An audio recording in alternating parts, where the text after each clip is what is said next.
início da exposição das Sagradas Escrituras desta manhã, nós retornamos ao Evangelho de Lucas, no seu capítulo de número 18. Vamos abrir então nossa Bíblia no Evangelho de Lucas, capítulo de número 18. Nós faremos a leitura do versículo 31 ao versículo 43. É o final do capítulo 18 do Evangelho de Lucas. Lucas 18, de 31 a 43.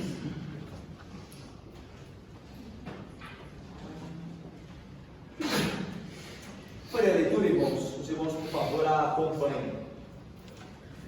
Diz assim o evangelista Lucas, e discípulo também: tomando consigo os 12, disse-lhes Jesus: eis que subimos para Jerusalém, e vai cumprir-se ali tudo quanto está escrito por intermédio dos profetas no tocante ao Filho do Homem.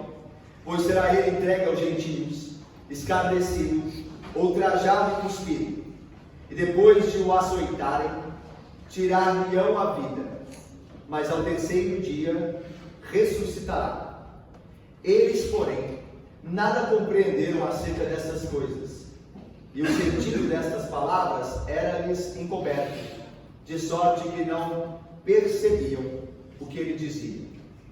Aconteceu que, ao aproximar-se ele de Jericó, estava um cego assentado à beira do caminho, pedindo esmolas. E, ouvindo o tropel da multidão que passava, perguntou o que era aquilo. Anunciaram-lhe que passava Jesus, o Nazareno. Então ele clamou: Jesus, filho de Davi, tem misericórdia de mim. E os que iam na frente o repreendiam para que ele se calasse. Ele, porém, cada vez gritava mais: filho de Davi, tem misericórdia de mim. Então parou Jesus e mandou que o trouxessem. E tendo ele chegado, perguntou-lhe: que queres que eu te faça? Respondeu ele: Senhor, que eu torne a ver. Então Jesus lhe disse: recupera a tua vista, a tua fé te salvou. Imediatamente tornou a ver e seguiu, glorificando a Deus. Também todo o povo, vendo isso, dava louvores a Deus. Vamos orar, irmãos, vamos abaixar nossas frontes. Ó Deus Santo e bendito, nós, diante do texto sagrado, nós pedimos, ó Pai, que o Senhor abra os nossos olhos, que nos faça ver, ó Pai, além da mera letra, Cristo Jesus, e que nós sejamos edificados no poder do Espírito, pela Tua Santa Palavra. Ó Deus, faz-nos ver, livra-nos da cegueira que nos impede de ver a Cristo, de agradecê-lo, de honrá-lo e de obedecê-lo, servindo. Ó Pai, ajuda-nos. Em nome de Cristo nós oramos, com perdão dos pecados. Amém. Meus irmãos, nós vamos lembrando um pouquinho do domingo passado, do que nós ouvimos e aprendemos na lei do Senhor, da última vez que estivemos diante do texto de Lucas. Os irmãos se lembram que Jesus, de fato, no capítulo ainda 18, ele é abordado por um jovem rico. E o Cristo faz um desafio àquele jovem: vai, vende tudo que tem, dá aos pobres e segue, que terá um tesouro no reino de Deus. E aquele jovem foi-se embora triste, porque era dono de muitas riquezas. Posteriormente, o Pedro, havendo testemunhado aquela cena, ele diz a Jesus: nós deixamos tudo por ti.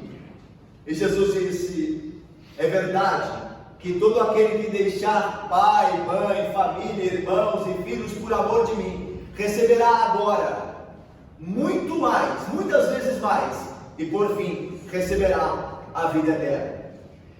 Meus irmãos, o texto é de sacrifício. O texto fala sobre sacrifício. Jesus diz ao jovem rico: faça o sacrifício, venda tudo que tens. Depois Pedro diz: nós fizemos um sacrifício por ti, nós deixamos tudo. Mas agora Jesus fala do sacrifício dele. É isso que ele está falando no versículo 31 ao 34. Nós estamos subindo para Jerusalém, e o Filho do Homem há de ser entregue na mão dos malfeitores, há de ser morto por eles. Está vendo? Como que Lucas desenvolve a ideia de sacrifício aqui, só que colocando o sacrifício de Cristo como o maior deles. É muito maior do que foi exigido ao jovem rico, é muito maior do que Pedro havia feito. Não há sacrifício comparado ao de Jesus Cristo. E essa é a temática aqui do texto. É como Lucas está vendo o assunto na caminhada para Jerusalém. Lembram-se, irmãos, que nós estamos vendo Jesus, enquanto ensina, enquanto cura, enquanto opera milagres, ele está caminhando para Jerusalém. Nós temos já visto isso. E essa caminhada agora é lembrada mais uma vez por Lucas, porque Jerusalém está muito próximo. Assim como nós nos encaminhamos para o final do Evangelho, né? Nós estamos já na parte final do Evangelho. Jerusalém está muito próximo. Então, veja comigo, irmãos, o versículo 31. Tomando consigo os 12, ou seja, separando-os da multidão, disse-lhes, ou seja, aos 12. Lembra que Jesus ora, está falando da multidão, ora aos seus discípulos. Agora aqui, como fica claro, ele retira os 12 da multidão, separa os 12, toma consigo e diz a eles. Diz o quê? Olha o texto. Eis que subimos para Jerusalém. É interessante, meus irmãos, que na região da Palestina, Jerusalém se encontra num alto monte. Ele geograficamente se encontra, Jerusalém, a cidade, nas alturas. Então todos aqueles que peregrinavam para Jerusalém, em qualquer lugar daquela região, eles diziam: subamos para Jerusalém, subamos até Jerusalém, porque Jerusalém estava no alto monte. É por isso que então Jesus se refere também, dizendo: eis que subimos para Jerusalém. Mas é necessário que nós entendamos o subir mais do que a ideia de nos locomovermos com os pés, nossos pés, para um lugar alto. É necessário que nós entendamos também que quando os homens iam a Jerusalém, eles estavam subindo ao Senhor, porque lá estava o templo do Senhor. Lá era considerada Jerusalém a morada do Altíssimo.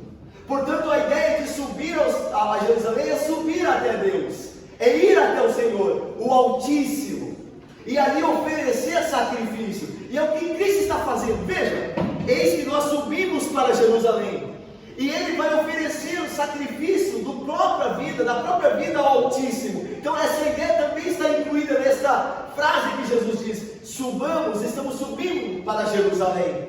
Não só geograficamente, mas espiritualmente nós iremos encontrar com o Altíssimo, e eu ofertarei o meu corpo, a minha vida, ao grande Deus, ao meu Pai. E essa é a ideia que não pode ser perdida de vista aqui em Lucas, na narrativa para a subida a Jerusalém. E veja mais, Jesus continua: eis que subimos para Jerusalém, e vai cumprir ali tudo quanto está escrito por intermédio dos profetas no tocante ao Filho do Homem. Meus irmãos, fica aqui evidente que Jesus definitivamente considerava a sua vida como parte da realização do plano divino. Jesus entendia que o eterno conselho de Deus incluía o seu sacrifício em Jerusalém. Jesus, meus irmãos, ele sempre esteve consciente disso. Jesus não foi alguém, como muitos dizem por aí, inadvertidamente, que tomou consciência da missão dele em algum momento. Em algum momento ele atentou para isso. Não, ele sabia desde o princípio qual era a missão dele: entregar-se pelo seu povo. E aqui ele diz: vai cumprir-se ali em Jerusalém tudo quanto foi escrito por intermédio dos profetas a respeito do Filho do Homem. Jesus está caminhando ciente do que há de acontecer. Ele não está caminhando duvidoso, de alguma maneira ele escaparia da morte. Não, ele está indo consciente de que ele será entregue, de que ele será morto em prol do seu povo. E isso nos leva, meus irmãos, a louvar a Deus e a Cristo pela sua resignação, pela sua firme decisão em morrer por amor do seu povo, porque ele sabe o que vai acontecer, irmãos, e mesmo assim ele está se encaminhando para Jerusalém. Daí, meus irmãos, nós louvamos a Cristo. Nós muitas vezes nos desviamos da vontade de Deus. Nós sabemos o que devemos fazer, mas não fazemos. Cristo não. Ele resignou-se em cumprir a vontade de seu Pai. Ele não se desviou por nenhum momento de Jerusalém. Vamos mais. Ali então há de se cumprir o que está escrito por intermédio dos profetas. Aqui é uma referência ao Antigo Testamento, a todo o sofrimento de Jesus Cristo. Tudo que os profetas falaram acerca do sofrimento. Nós vemos de Isaías, por exemplo, o servo sofredor. Os profetas falaram no Antigo Testamento daquele que derramaria a sua alma na morte. Então Jesus está dizendo, tudo que os profetas falaram acerca do Filho do Homem, do seu sofrimento, há de acontecer agora em Jerusalém, o ápice desta profecia. Veja só como Jesus descreve o que ele há de passar em Jerusalém. Veja o versículo 32 e 33. Vamos ler juntos? 32 e 33? Leiamos. Pois será ele escarnecido, ultrajado e cuspido, e depois de açoitarem, tirariam a vida, mas ao terceiro dia ressuscitará. Jesus faz menção de 5 aspectos do seu sofrimento em Jerusalém. O que há de acontecer com ele ali? Primeiro ele diz que ele será entregue aos gentios. É interessante, meus irmãos, nós sabemos que quando Roma governava sobre a Judéia, era proibido aos judeus executarem a pena de morte.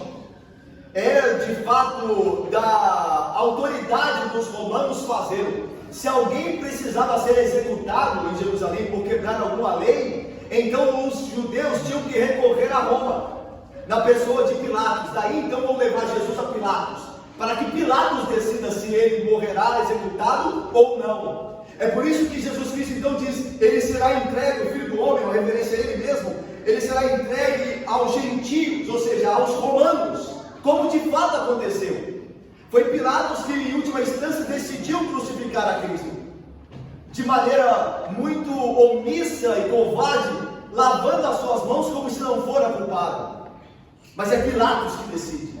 Então Jesus Cristo seria entregue aos gentios, aos romanos. E veja mais, quando Jesus continua, e eles escarnecerão dele, e cuspirão dele. A Bíblia diz que quando Jesus estava sendo perguntado, questionado pelos líderes judeus, eles disseram, quem és tu? É o Filho de Deus ou não? Responde. E Jesus diz que vocês me ouviram pregar nas praças, vocês foram testemunho do que eu disse. Dizeis vós o que eu falei, vocês foram testemunhas, eu preguei, eu nunca me escondi. E a Bíblia diz que um dos servos do sumo sacerdote deu um tapa no rosto de Cristo. E disse, por que falas assim ao sumo sacerdote? E Jesus responde, se eu falei mal para levar o tapa, mostra-me onde falei. Mas se eu falei bem, por que me bates? E a Bíblia diz que então Jesus Cristo foi escarnecido. Eles zombaram dele, fizeram a coroa de espinho, como ele havia profetizado. Tudo o que o Antigo Testamento disse havia de se cumprir, como se cumpriu. Ele foi escarnecido com a coroa de espinho. Ó rei dos judeus, tu és o rei, toma a tua coroa. É a tua coroa, rei dos judeus. E a Bíblia diz que zombavam dele. Se és o Cristo, desce da cruz. Desce da cruz, tu és o Filho de Deus. Sai daí, salvou os outros e não pode salvar a si mesmo. E zombavam e escarneciam dele. Tudo isso se cumpriu, segundo as Escrituras. E ele está caminhando para este objetivo, para esta realidade. Ele não se desvia, ele sabe o que vai acontecer. E continua, diz o texto, o açoitarão. Lembram-se que Pilatos dá ordem de que Jesus fosse açoitado. Os açoites eram 40 menos 1, 39 chicotadas com açoite. E o açoite era feito com tiras de couro, com pedaços de metais cravados na ponta dessas tiras. Então quando batia na costa, tirava um pedaço de carne. Alguns chegavam a exagerar, os romanos, os soldados eram carniceiros, chegavam a exagerar e até as costelas eram vistas, por causa dos açoites, que as lascas de carne que tiravam do açoitado. A ideia de Pilatos era entregar Jesus para ser açoitado, para talvez fazer com que os judeus se acalmassem e Pilatos não precisasse crucificá-lo. Mas para isso, para os judeus não bastava, ele tinha que ser crucificado, mas antes ele for açoitado, como ele mesmo profetiza aqui. E diz mais, e o matarão, é uma referência à cruz, óbvio, à crucificação. Mas veja a nota de esperança. E ao terceiro dia ele ressuscitará. Então Jesus se encaminha para Jerusalém. Ele sabe o que há de padecer ali, mas ele sabe que o Pai não deixará na morte. Ao terceiro dia, ele ressuscitará. Veja só, meus irmãos, Jesus Cristo, ele de fato já havia feito referência a esse sofrimento, mesmo no Evangelho de Lucas. Em Lucas 12:50, ele disse: tenho porém um batismo, nós já passamos por esse texto aqui na igreja, tenho porém um batismo com o qual hei de ser batizado, e quanto me angustio até que o mesmo se realize. A ideia do batismo aqui é do seu sofrimento. Ele há de ser batizado, a ira de Deus há de vir sobre ele. E ele diz: enquanto me angustio para que cumpra-se aquilo que foi profetizado. Agora, aquilo que foi profetizado está mais próximo do que nunca. A ideia, meus irmãos, é que ainda que Jesus soubesse o que ele havia de padecer em Jerusalém, quanto mais se aproxima da hora, mais angustiado ele fica. A intensidade do sofrimento dele aumenta a cada passo mais próximo de Jerusalém. O fato de Cristo saber o que acontecia não diminui a sua angústia. Ele está caminhando para a morte. Versículo de número 34. Olha só a nota de Lucas, que não é incomum com referência aos discípulos. Eles, porém, eles quem? Os discípulos, os 12, que Jesus tocou lá no início do texto. Nada compreenderam acerca destas coisas. Que coisas? Dos sofrimentos do Messias. Não entenderam nada. E o sentido dessas palavras era-lhes encoberto, de sorte que não percebiam o que ele dizia. Meus irmãos, por que eles não entenderam nada? É porque eles estavam, meus irmãos, tão concentrados nas profecias que falavam a respeito da glória do Messias, que quando Jesus trazia à tona as palavras acerca do sofrimento do Cristo, eles não entendiam nada. Eles estavam esperando um rei. Eles não estavam esperando um servo sofredor. Eles queriam um rei. Tanto que muitas vezes os discípulos perguntaram a Jesus: quando há, Senhor, de instaurar o reino? Quando o reino virá? Eles queriam o reino. Essa história de sofrimento para os discípulos era de fato uma história que eles não compravam, ou pelo menos não queriam, não desejavam comprar. É por isso que eles não entendiam nada. Meus irmãos, muitas vezes nós lemos a Bíblia, isso aqui serve para nós. Muitas vezes nós lemos a Bíblia de forma parcial. Nós gostamos apenas das passagens que tratam de coisas lindas, de bênçãos, e esquecemos das passagens que falam do sofrimento cristão, da renúncia, do sacrifício, do abandono de pecado, do compromisso com Cristo, dos nossos deveres. O erro dos apóstolos é o nosso erro ainda, irmãos, pode ser o nosso erro.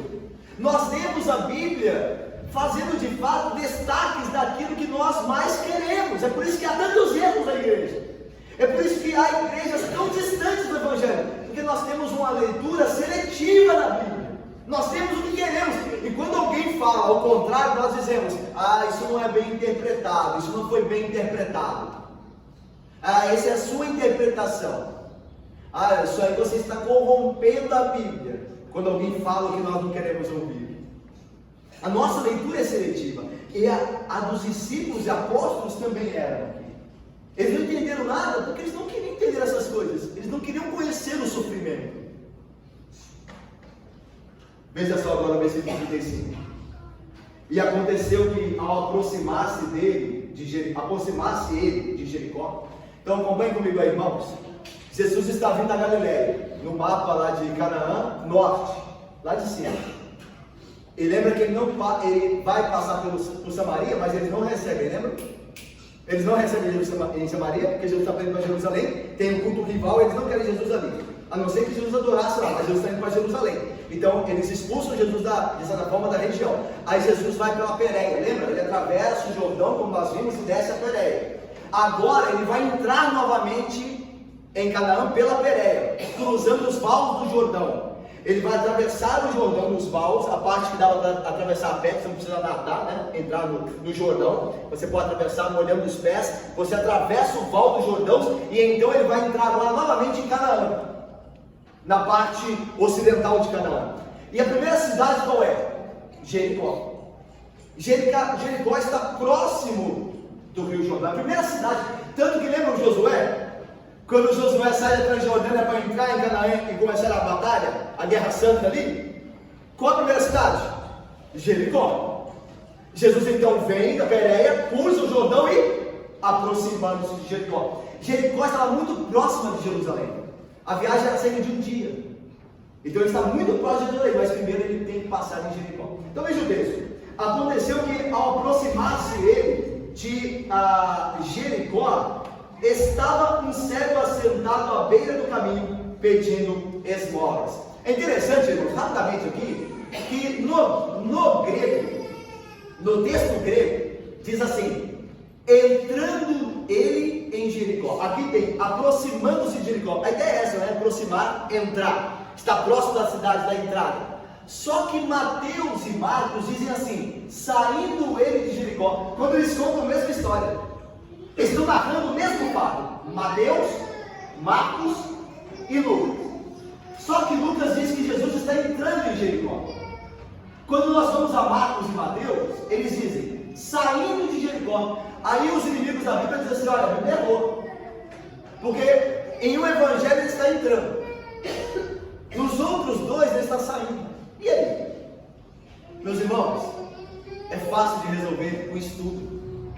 Já foi comprovado que na época de Cristo haviam duas cidades chamadas Jericó: a antiga e a nova cidade. A antiga Jericó é aquela que foi destruída por Josué. Tentaram reconstruir, mas havia apenas ruínas. Era a Jericó chamada Jericó Velho Testamentária. E Herodes, a família herodiana, construiu uma nova Jericó do lado da antiga. Então havia a Jericó do Antigo Testamento e havia a Jericó do Novo Testamento, construída pela família herodiana. O que está acontecendo? Quando Lucas escreve, como ele é um gentio, ele escreve na perspectiva da nova Jericó. Para Lucas, Jesus está entrando em Jericó, porque o ponto de referência dele é a Jericó herodiana do Novo Testamento. Para Marcos e Mateus, que são judeus, que são de Israel, Lucas é gentio, entendeu? Ele está pensando na cidade romana. Mas Marcos e Lucas pensando na antiga cidade dos judeus, de Israel. E aí para Marcos e Mateus ele está saindo de Jericó. Então se resolve assim. A ideia é o ponto de vista do autor, é o ponto de referência, não um erro da Bíblia. Então vamos lá. Veja aí, aconteceu que ao aproximar-se ele de Jericó, então Lucas aqui tem uma referência a Jericó, a romana, a do Novo Testamento, estava um cego assentado à beira do caminho pedindo esmolas. Esse cego, meus irmãos, Marcos nos informa o nome dele. Aqui Lucas não diz, mas Marcos diz. O nome do cego era Bartimeu, era o cego de Jericó. E é interessante que Marcos e Mateus dizem que eram dois, e Lucas fala um cego. Aí parece a contradição também, era um ou dois? Meus irmãos, muito provavelmente eram dois. Só que um dos cegos tem a preeminência no contexto. Na história, um dos cegos fala mais do que o outro. Ele é o porta-voz do outro. Então é por isso que Lucas se concentra em um só. Embora provavelmente haviam dois, como relatam Mateus e Marcos. Mas um chama a atenção de Lucas. Ele fala pela dupla. Então Lucas se concentra em um cego em Jericó. Mas veja lá então, estava um cego assentado à beira do caminho, pedindo esmolas. Lucas volta novamente à questão rico e pobre. Olha o pobre aqui de novo. Ele era cego, mas não só lhe faltava visão, lhe faltava dinheiro, porque ele estava pedindo esmolas à rua. Então esse cego, além de cego, era pobre. E a gente já viu que Lucas dá importância a esse assunto dos pobres. Lembra? Lázaro e o mendigo, o jovem rico, vende tudo que tem e dá aos pobres. E agora novamente um cego que é pobre. Então veja mais, olha só o versículo de número 36. E ouvindo o tropel, ou seja, o alvoroço da multidão, o barulho do alvoroço da multidão, o tropel que passava, a multidão que passava, perguntou o que era aquilo. Então o cego, não podia ver, óbvio, ouviu o barulho, o alvoroço e diz: o que está acontecendo? E aí diz o versículo 37, anunciaram-lhe que Jesus passava, Jesus o Nazareno. É interessante, meus irmãos, que ao indagar em ser informado por Jesus de Nazaré, ele mostra que já ouvira falar de Jesus, porque ele vai clamar. O que ele vai clamar? O que ele clamará? Jesus, filho de Davi, não Nazareno. Ele é informado, Jesus, o Nazareno, está passando. Só que ele vai acrescentar algo. Ele diz: Jesus, filho de Davi. Então o cego já ouvira falar de Jesus, tanto que ele o define como filho de Davi, e não como ele for informado, o Nazareno. Então ele sabe mais de Jesus. Olha só o versículo de número 38, vamos ler juntos? Versículo de número 38, leiamos. Então ele clamou: Jesus, filho de Davi, tenha compaixão de mim. Meus irmãos, filho de Davi é uma referência ao aspecto messiânico de Cristo. Ele é o Messias, o filho de Davi. Por que filho de Davi está ligado ao aspecto messiânico?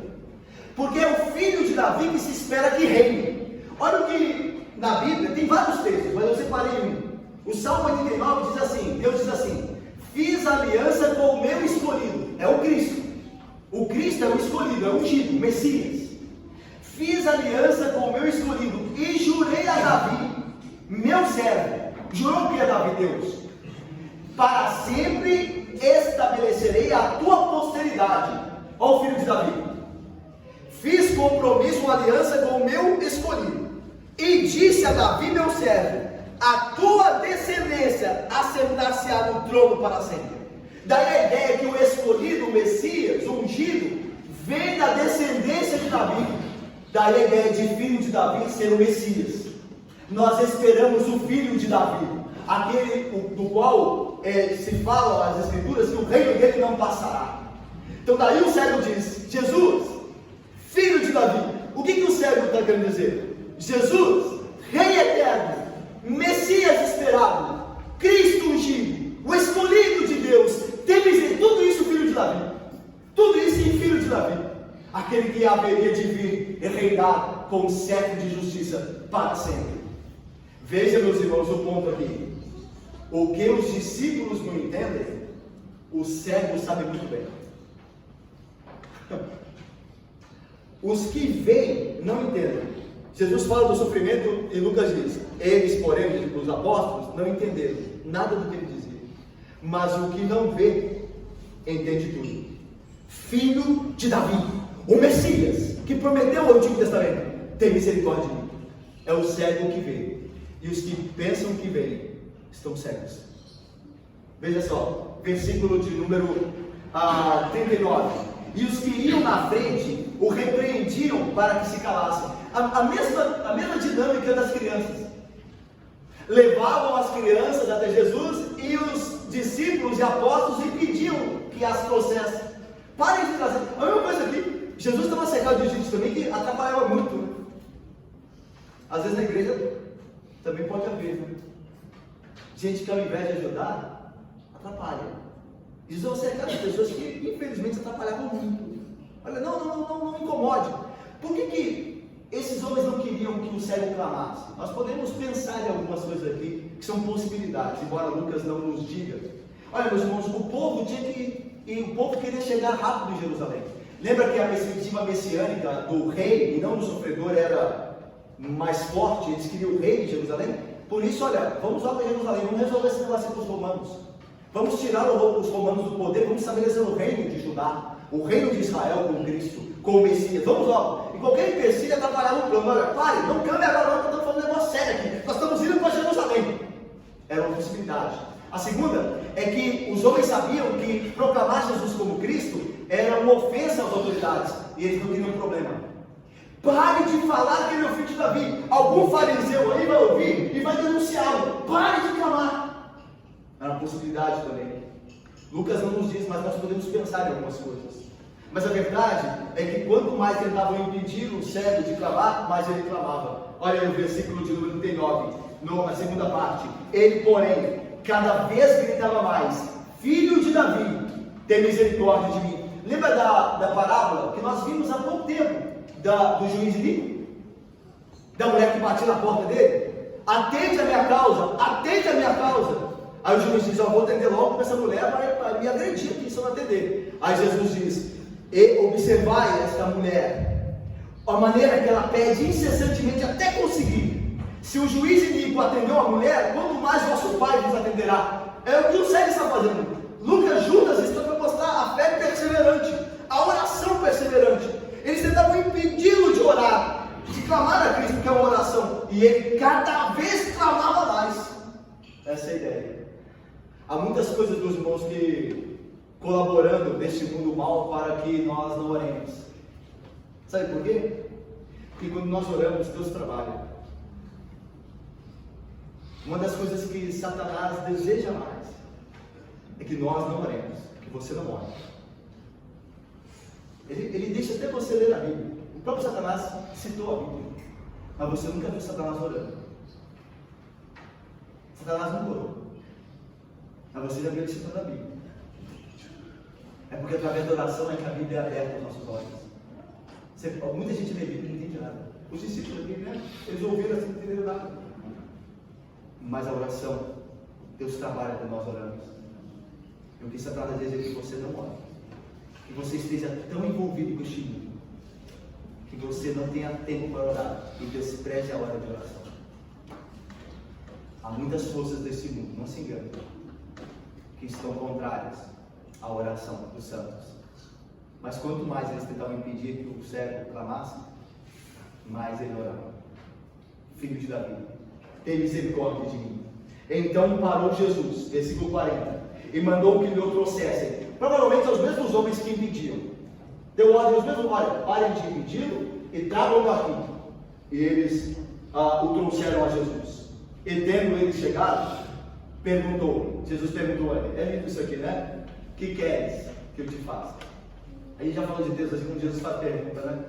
Como se Jesus não soubesse, né? E Jesus sabe todas as coisas. Então por que ele pergunta? Meus irmãos, Jesus não quer apenas atender orações, ele quer se relacionar conosco. Ele não é um gênio da lâmpada que alguém esfrega, como diz a lenda dos árabes, e o gênio sai, atende o pedido e volta para a lâmpada. Não é, Cristo não é assim, longe disso. Cristo é real, e Cristo quer um relacionamento real. Cristo quer se relacionar conosco. Ele quer ser o nosso Senhor e Salvador, o nosso amigo, o nosso irmão maior. Ele não quer só ser um atendedor de pedidos. É por isso que ele pergunta ao cego: o que quer que eu te faça? Eu quero te ouvir. Eu quero conversar contigo. O que você quer? E o cego então responde. Respondeu ele: Senhor, que eu torne a ver. Lucas, ele fala de orações breves, né? Lembra do publicano? O fariseu publicano, a parábola? O publicano orava brevemente, orou brevemente: Senhor, ser propício a mim, pecador. Oração curta. Aqui é outra oração curta: que eu torne a ver. Mas a oração que Deus ouve pode até ser curta, mas se for sincera, será respondida. Tem pessoas que vivem fazendo orações, e óbvio, irmãos, não estamos falando aqui contra orações longas, por favor, não tem nada disso. A ideia que nós queremos trazer é que a sua oração pode ser longa, mas se for destituída de sinceridade, você pode falar e falar ao bem. Mas orações curtas, se forem acrescentadas a elas sinceridade e fé, serão respondidas. Senhor, olha a objetividade. A objetividade da pergunta e a objetividade da resposta. O que quer que eu te faça? Que eu torne a vida. E aí a resposta: a cura é concedida. E não mais, e não só a cura, muito mais do que tudo. Olha aí, versículo de número 42. Vamos ver juntos? 42? Leiamos. Então Jesus lhe disse: recupera a vista, a tua fé te salvou. Meus irmãos, é maravilhoso nós vermos o Cristo caminhando para Jerusalém, onde ele havia de se padecer muitas coisas e por fim morrer e ressuscitar no terceiro dia, sem usar o seu poder para livrar-se dele. Você vê Jesus Cristo caminhando para Jerusalém, onde ele será entregue e morto, mas enquanto ele caminha, ele usa o seu poder em benefício daqueles que estão ao seu redor, mas nunca em benefício próprio. Quando no Getsemane colocaram as mãos sobre ele, os guardas do templo, os guardas romanos, Pedro tenta tirar da espada, tira da espada e fere o servo Paulo. Jesus diz: guarda a espada, porque os que são violentos pela violência morrerão. E aí Pedro, interessante, Jesus não diz jogar fora a espada, né? Eu já vi gente a favor de desarmamento falando que Jesus era contra as armas. Não. Jesus é contra a violência, e ali é uma violência praticada contra a autoridade. Jesus é contra isso. A autoridade tem que ser respeitada, mesmo que ela esteja errada. Ela tem que ser respeitada. E Jesus diz a Pedro: guarda a espada, não joga fora, guarda. É o que Pedro faz. Ele guarda a espada. E Jesus diz: os que agem de maneira violenta, não justa, violenta, pela violência morrerão. Esse é o ponto. Mas aí Jesus acrescenta: você não sabe, Pedro, que se eu quisesse, eu pediria ao meu Pai, e ele enviaria uma milícia de anjos, e destruiria todos aqui e me salvaria? Eu tenho poder para fazer isso. Mas Jesus nunca o fez em benefício próprio. Ele sempre usou seu poder em benefício do próximo. Ele está caminhando e vai morrer, mas ele tem poder para se livrar. Mas ele não pensa em si mesmo. Ele pensa no seu povo. É por isso que ele morreria. Então, esse contraste é maravilhoso.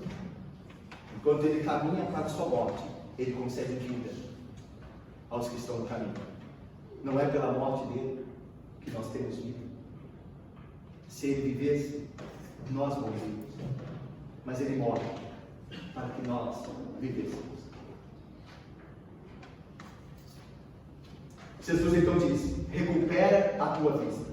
E a Bíblia diz que imediatamente, no versículo 43, ele imediatamente tornou a ver. Só que Jesus acrescenta algo aqui: olha, a tua fé te salvou.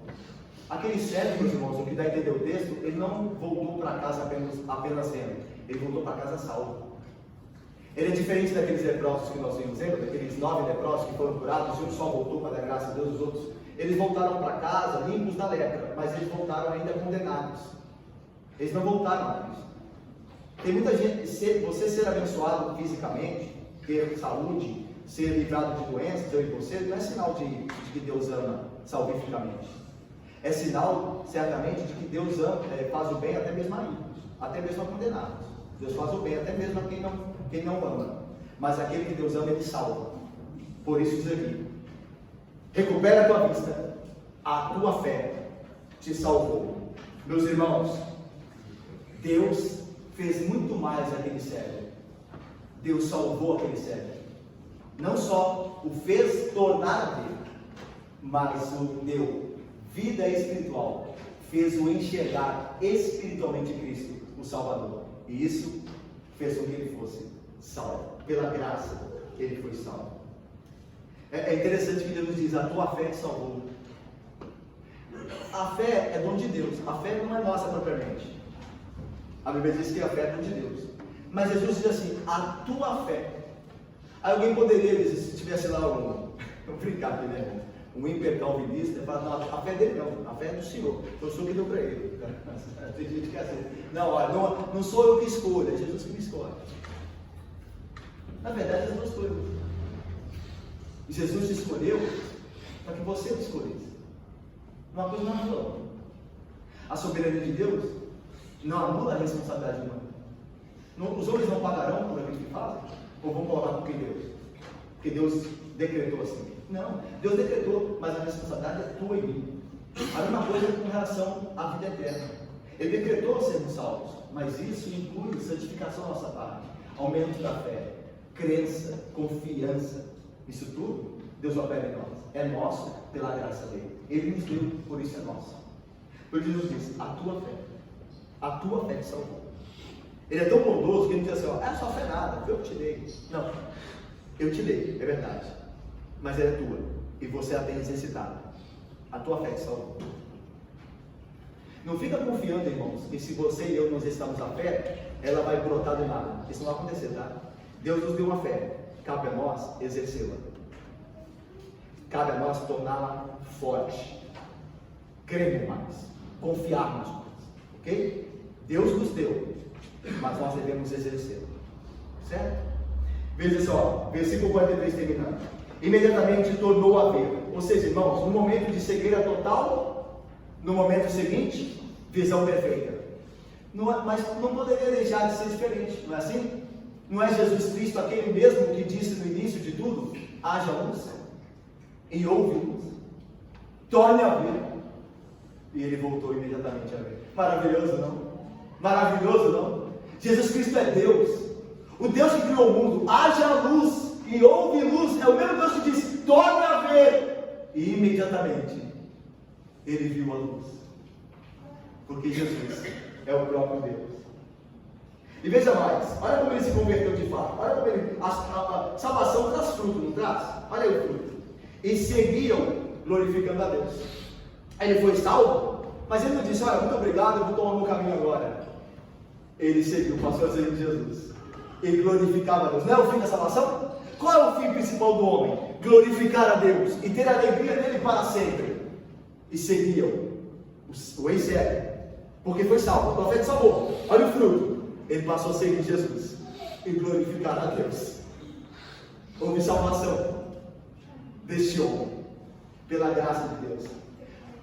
Aquele que é infinitamente poderoso para fazer muito mais do que nós pedimos ou pensamos. Eu quero voltar a ver. Jesus disse: eu farei isso e muito mais.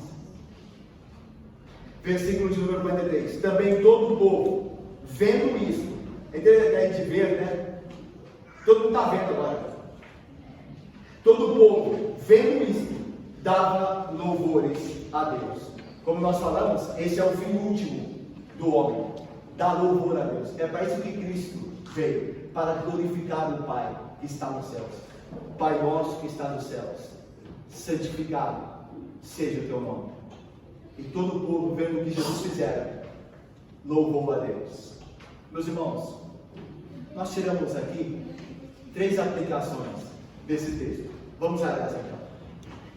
Primeiro, irmãos, Cristo é muitas vezes rejeitado onde menos se espera que ele esteja. O texto diz que ele estava subindo para Jerusalém, a casa de Deus, a cidade de Deus, o lugar do santo templo, mas é ali mesmo que ele será o Cristo crucificado. Não é terrível pensar nisso? Que na igreja, onde você espera que Cristo seja mais honrado, é o lugar, muitas vezes, que ele é mais desonrado, que ele é menos obedecido. Se ele vai a Jerusalém, algo bom vai acontecer lá com ele. Eles vão entregar o Filho do Homem e vão matá-lo. Meus irmãos, ir na igreja, vir à igreja, não significa que você aceitou a Cristo. Os de Jerusalém não aceitaram. Pense nisso. Estar na igreja não significa que você ama Cristo.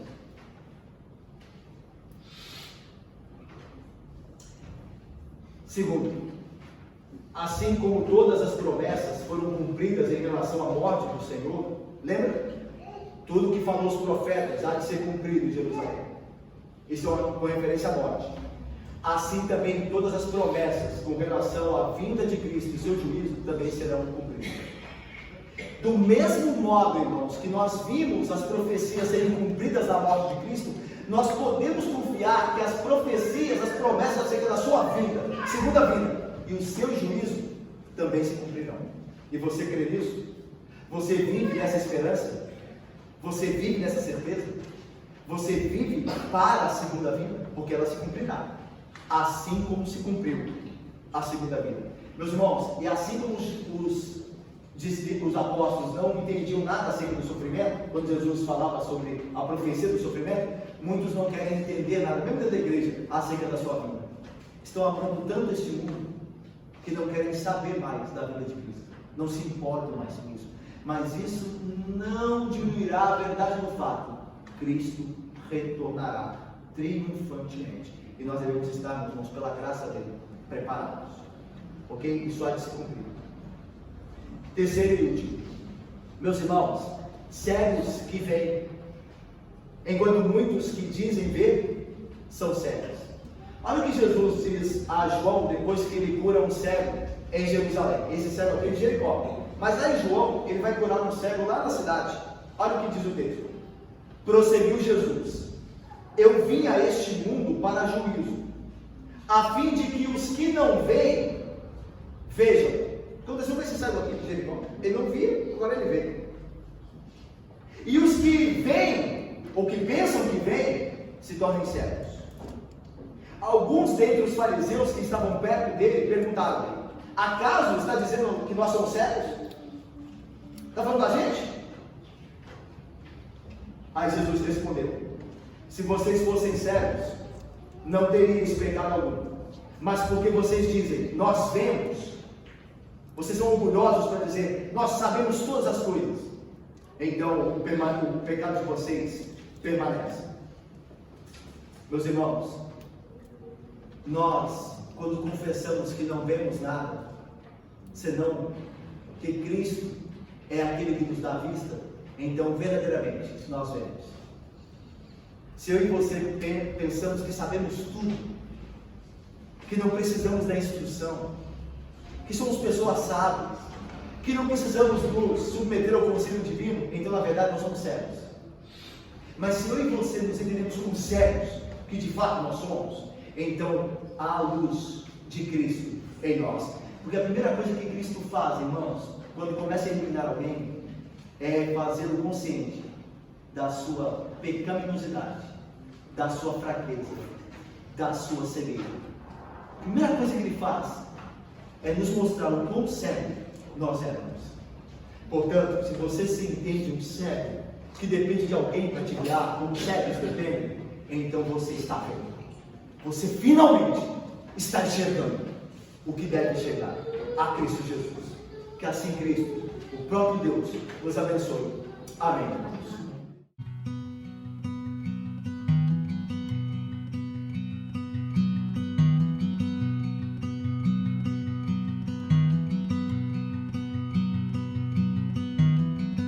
A mighty fortress is our God.